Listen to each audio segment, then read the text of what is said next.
Ladies and gents, welcome back. We got some things to talk about today. I do have a match against Spezia right now. We'll get into that in just a minute. Schedule-wise, as you can see, before I went to the next page, we are in third right now.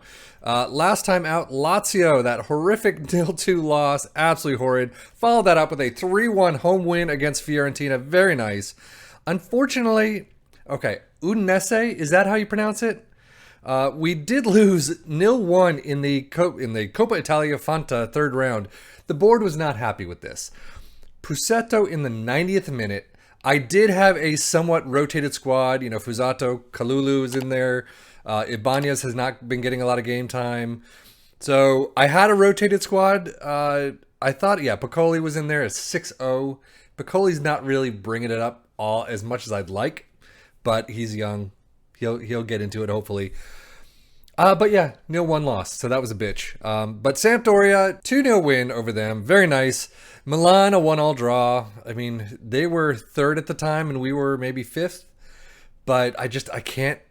It's just not happening against the upper teams until we get to this 3-0 win over Napoli. That was a fantastic game. Away from home, surprising enough. Carlos Perez, has got to be the player of the season for me. This dude, during the transfer window, everyone was coming in for him, and I was like, no way in hell I'm selling this guy. He is fantastic. If I was ever to do a who should you keep, who should you sell, who should you buy for Roma in FM22, Carlos Perez is one I would highly just keep. There's no way I would sell him. Mancini's another one I would keep. Veritat and Cristante I would keep. Doing okay. Torino in there was a 1-0 win as well. I've been kind of playing around with the tactics. Not really playing around too much. After this 1-1 draw against Milan, I was like, things aren't working fully. We got 2 losses out of, 5 games, and a draw out of 6. So let's try to throw things around a little. So I went back to the 5-3-2 or whatever I had. And that was that 1-0 win over Torino. Wasn't big enough for me, so I went back to the 4-3-2-1, 4-2-3-1, and got this 3-0 win. So that's what we're going to use against Spezia. I keep going back and forth and back and forth. So now, transfers. It is the 25th of February, as you can see. We did go through transfers. Not a lot happened. Some incoming, some outgoing. So let's get to it. We had 2 big outgoings. One was sold, one was loaned out. Villar was sold. Arsenal for 17.5 million, I believe. I know that some of you had said Villar is really good with Cristante.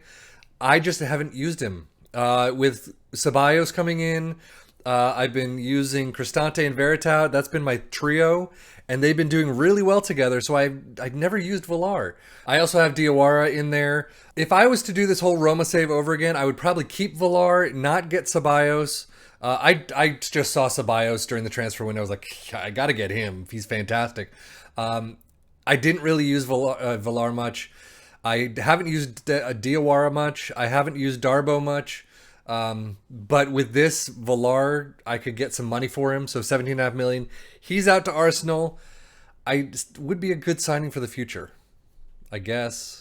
So, unfortunately, Villar's out, but we do have one more out, and it kind of hurt me to do this one. So, Kalulu also has left. On loan, thankfully, because I really want to see him next season. But I had to basically loan him out because with the transfer that I did bring in, my money was kind of dipped down into the negative. So, I had to loan him out.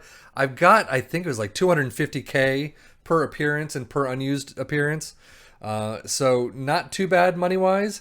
But I had to loan him out. He wasn't really getting the game time I needed, and I wanted to give him.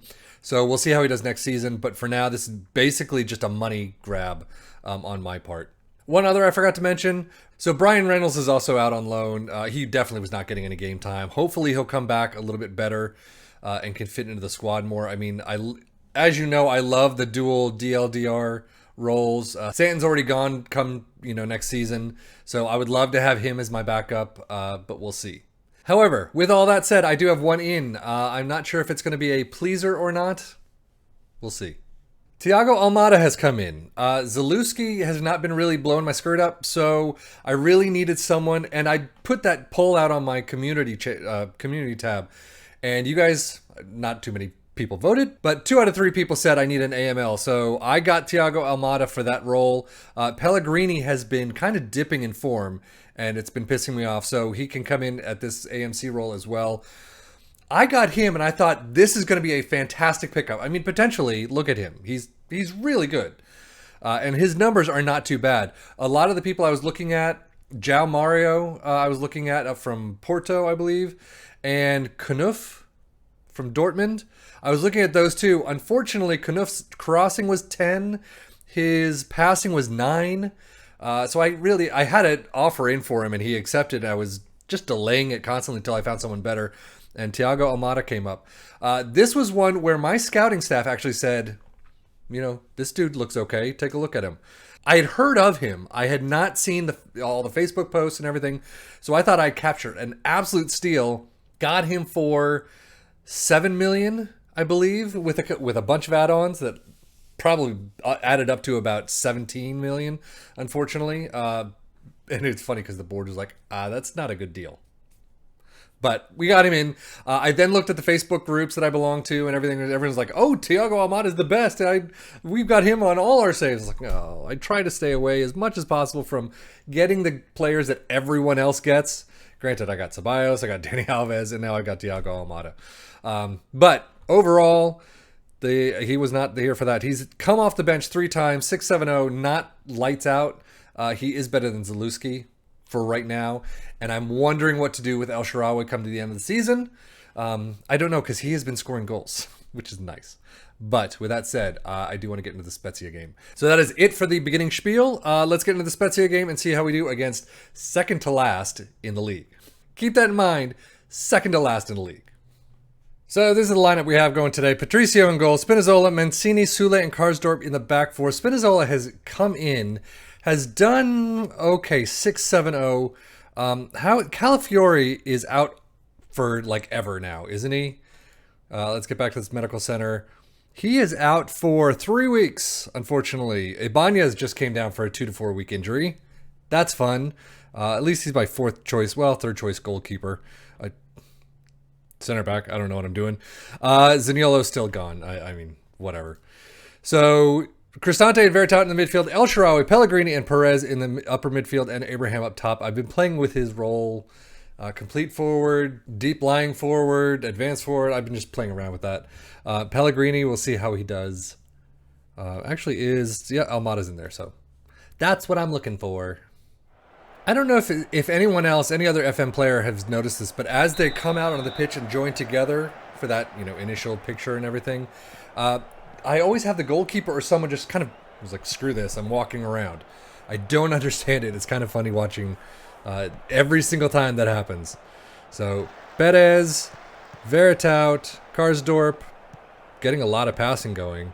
I've noted, again, it's still the same where not a lot happens in the beginning, and it kind of second half of the game, probably 60 to 70th minute is where things start popping off.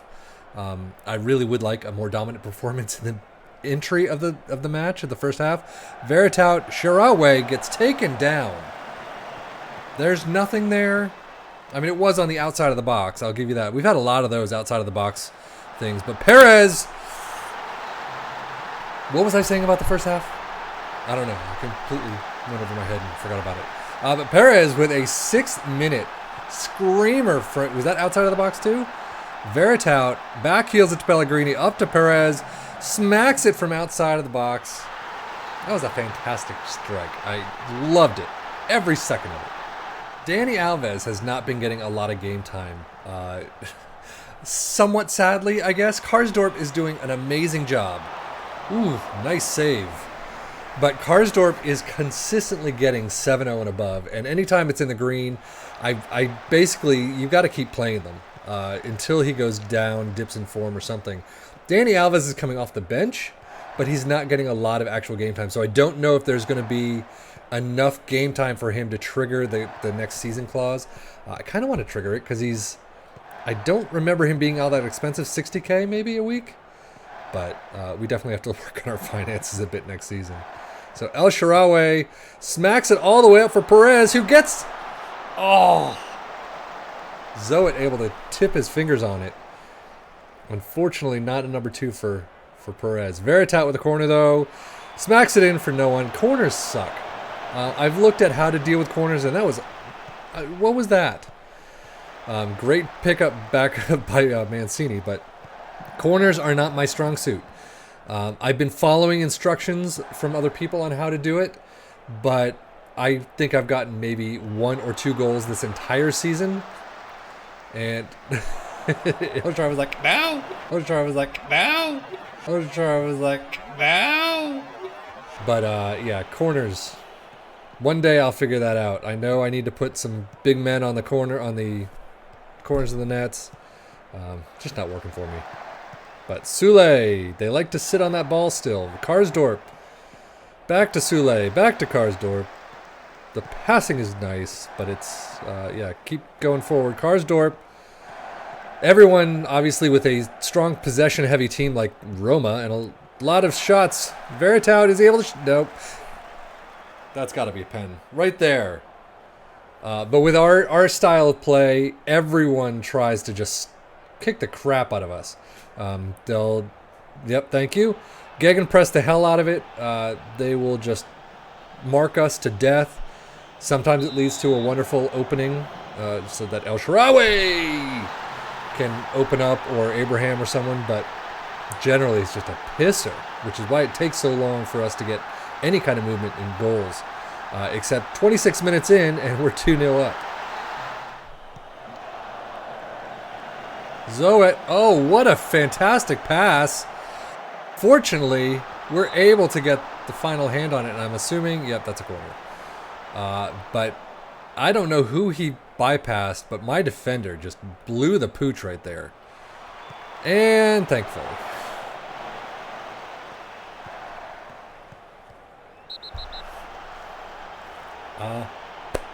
I was taking a drink. What happened? I don't know. There's a red card, apparently. So a bad day at the office for Spezia already, and Barabia gets sent off in the 41st. So Sule, Veritout, Karsdorp, and is that Veritout? Perez! Oh, unable to get it past Zoet.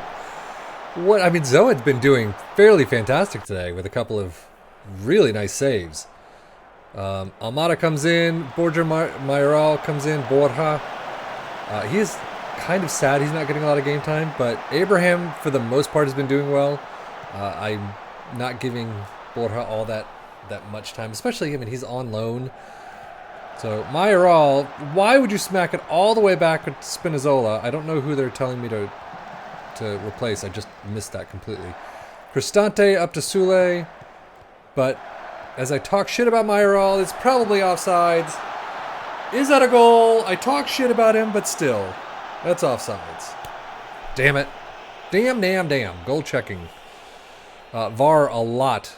Nope, sadly. That was a fantastic goal, though, if that would have stood. But Sule up to Veritout. Oh, yeah, he's well offside. That's Mayoral's fault for being so offside. There's a lot of passes that go somewhere where if the attacking player could have run a little bit more, I mean, at least from my angle, that was a push of someone. But Veritout well over. But for some reason, like Abraham, a lot of the time will just kind of skulk around when, he knew where that was going. Zoet knew, the computer knew, because he was running that way before it was even kicked. But, you know, Abraham just kind of lollygags, and a ball is passed up to him, and he just like, but if he actually sped a little more, he might have gotten to the ball. I'm seeing a lot of that in this team. I don't know if that's an FM thing, a graphical thing. But Almada on the ball. Borja, Perez. Almada! Just a shitty-ass shot right there to Zoet. So this is my problem. Almada and Mayoral, who have come on, are not doing well. Everyone else is in the green. Spinazzola is about to come off for Viña. And Dani Alves just came on. Perez. Oh, Dani Alves. I mean, he was on target. It's kind of soft, maybe, but... so corner, Pellegrini into nobody. And there's a group of people there. Did not work very well in our favor, but oh well. 45 seconds left or thereabouts. Almada passing it back to Cristante, up to Veritout, back to Sule. We're just getting some passing drills in right now. Dani Alves, up to Perez. I don't know what I was expecting from Alves. He's a fantastic player. I hated him on PSG, though, because he chose Neymar over the team. But in here, he is a fantastic player, even at 38 years old. The control this dude has is insane. I mean, he's not been a bad player at all. Definitely, no doubt there. And that's the game. 2-0 win over Spezia. I would have liked more. With 15 shots and 9 on target, kind of would have hoped for more. But overall, look at this. Every green you can imagine except for the new players. Mayoral at a 6-5. Kind of shows why I haven't been playing him. So as you can see, we still are in third. Lazio, wow, I didn't realize the gulf between 56 points to our 61.